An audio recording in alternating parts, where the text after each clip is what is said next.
I am sitting here with my third coffee of the day wondering why so many of you are still paralyzed by the difference between index funds and mutual funds and ETFs. Most people think they need some crazy high-level strategy to invest real money, and the reality is that you just need to stop being so incredibly dramatic about your choices. You need a plan that works even when your motivation is at an absolute zero and the markets are being extremely boring and predictably flat. In this video, I am breaking down the exact framework I used to build my $150,000 portfolio and why I stopped caring about the labels the industry tries to sell you. The difference between these vehicles is often just a matter of how much you are willing to pay a stranger to do something you could do yourself while taking a nap.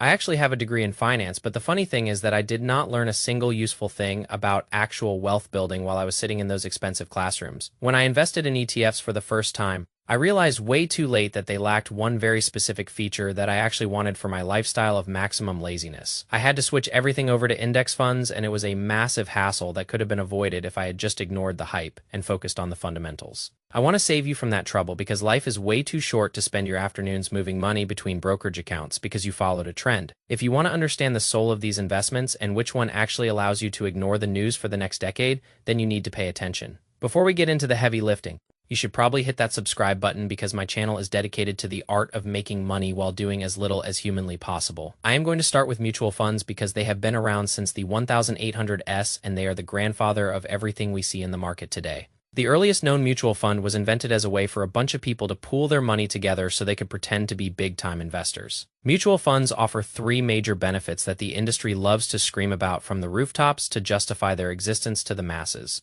The first benefit is convenience because by investing in a mutual fund, you get to own a huge basket of stocks in one simple package without any effort. A mutual fund could have hundreds of different companies inside of it, but you only have to make one single purchase to own a piece of all of them. In a world without these funds, if you wanted to own 100 different stocks, you would have to sit there and click the buy button 100 separate times, you would pay trading commissions 100 times, and you would waste your precious life staring at a computer screen like a corporate slave, which is just inefficient. By investing via a fund, you get instant ownership and diversification, which is the second major benefit that every textbook loves to mention. Diversification is just a fancy way of saying you are not stupid enough to put all of your eggs into one single basket that might break tomorrow. If one company in the fund totally crashes and burns, you will still be fine because that stock is only a tiny fraction of your overall net worth. Mutual funds typically consist of at least 90 stocks, which provides a level of safety that would be almost impossible for you to replicate on your own. The third benefit is that these funds are supposedly managed by investment professionals who are much smarter and more capable than you will ever be. Rather than trying to find the next big winner yourself, you pay some guy in an expensive suit to pick the stocks for you while he works in a high-rise office. But just because mutual funds offer convenience and diversification does not mean they are amazing or even worth your time in the modern era of 2026. The problem with having professional fund managers is that they charge you an arm and a leg in fees regardless of whether they actually make you any money.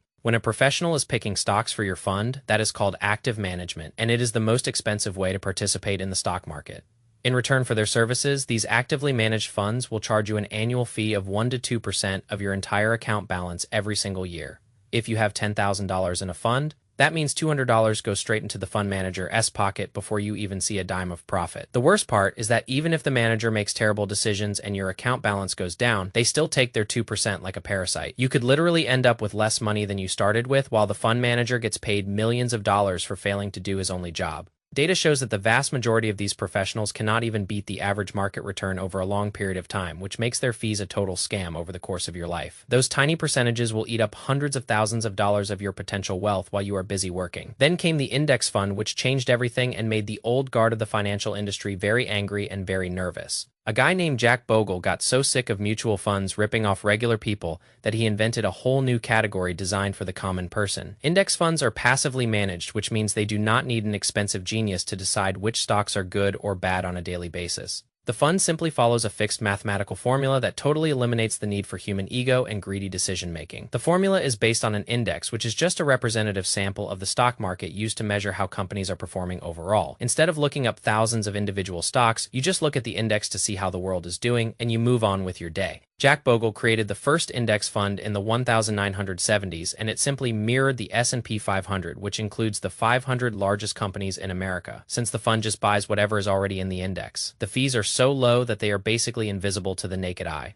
The Vanguard S&P 500 Index Fund charges a fee of 0.04%, which is basically peanuts compared to the robbery happening in mutual funds. An index fund is technically a type of mutual fund, so you should remember that all index funds are mutual funds, but not all mutual funds are index funds. You can tell if a fund is an index fund because it will clearly state in its title that it tracks a specific index. Like the S&P 500, the prospectus will say that the fund employs an indexing investment approach designed to track a benchmark rather than trying to outsmart it. If the fund says an advisor independently selects and maintains the portfolio, then you are looking at an actively managed fund that wants your fees. Moving along to the ETF, which stands for Exchange Traded Fund and is the favorite toy of the modern internet investor who loves excitement. ETFs were introduced about 15 years after the first index fund, and they are very similar in structure, but they have one major difference in execution. With an index fund, you can only buy or sell your shares once a day after the market closes, and the final price is calculated by the fund. But with an ETF, you can buy and sell your shares whenever the market is open, just like you are trading a regular individual stock. People love to use the terms ETF and index fund interchangeably, but they are not the same thing. And confusing them can cost you peace of mind. If you want to invest in the largest companies, you could choose an index fund like VFIX, or you could choose an ETF like VIO or SPY. The real question you have to ask yourself is whether you actually need the ability to trade 24/7, or if you are just looking for a reason to gamble. In my experience, being able to trade an ETF throughout the day does absolutely nothing to help you achieve long-term financial success. The fact that it trades like a stock and you can watch the price flicker on a chart only encourages impulsive behavior and emotional decision-making. Human nature has a toxic tendency toward gambling. Like behavior, and ETFs give you the perfect platform to ruin your life in real time. I personally think ETFs do more harm than good for most people because the temptation to try and time the market is just too strong to resist. If you are not sure which one to choose, I would always recommend the index fund because it forces you to be patient and wait until the day is over. Most people only need to buy their shares once, hold them for 30 years, and then sell them when they are ready to retire on a beach somewhere. You do not need 24/7 liquidity unless you are a day trader who is probably going to lose all of their money anyway. Another massive reason why I prefer index funds is that they offer a feature called automatic reinvestment, which is the ultimate tool for lazy people. This makes it incredibly easy for you to save and invest your money without ever having to lift a finger or think about the current price. Index funds allow you to set up a recurring monthly deposit from your checking account, and they will automatically buy more shares for you. There is no additional charge for this service, and it makes it a total no-brainer to automate your good habits while you are sleeping or drinking coffee. ETFs generally do not offer this specific type of automation within most traditional brokerage platforms without you having to manually enter a trade.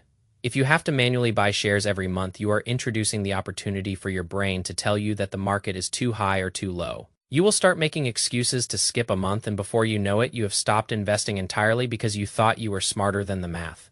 Who wants to pay trading commissions or deal with the stress of clicking a button every 30 days when a machine can do it for you for free?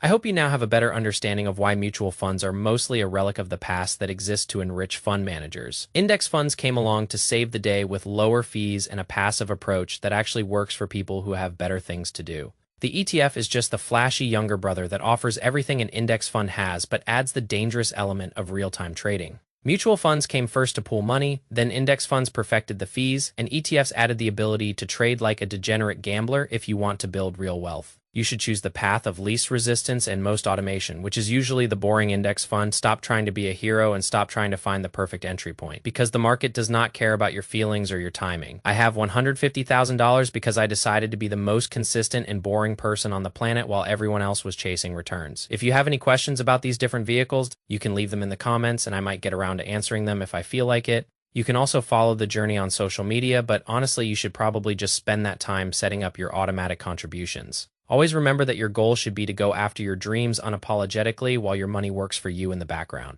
Live life on your own terms and stop letting the financial industry make you feel small just because you do not want to spend your life staring at charts. The gap between your income and your expenses is the only thing that matters, and these funds are just the tools to widen that gap over time. I am going to go finish my coffee now and maybe take a nap because talking about fees is making me feel like I am working too hard. 2026 is going to be a great year for those who stay disciplined and a terrible year for those who keep switching their strategies every month. Build your emergency fund and then pick a low-cost index fund and then simply go away for a decade or two. The less you do, the more you make. And that is the only truth you need to hear today. Wealth is a marathon, and most of you are trying to sprint in flip-flops while complaining about the weather. I am done with the rat race, and I am only 27 because I chose the boring path that everyone else laughed at. Now, I am the one laughing from my balcony while you are still trying to figure out which ETF has the coolest ticker symbol. Goodbye and good luck because you are going to need it if you do not start simplifying your life right now. The math is on your side if you just stay out of the way and let it work. Every dollar you invest today is a soldier working for your freedom tomorrow, so do not let them sit idle in a checking account. I will see you in the next one where we will probably talk about another way to get rich by doing absolutely nothing. Stay lazy and stay wealthy because anything else is just a waste of your time.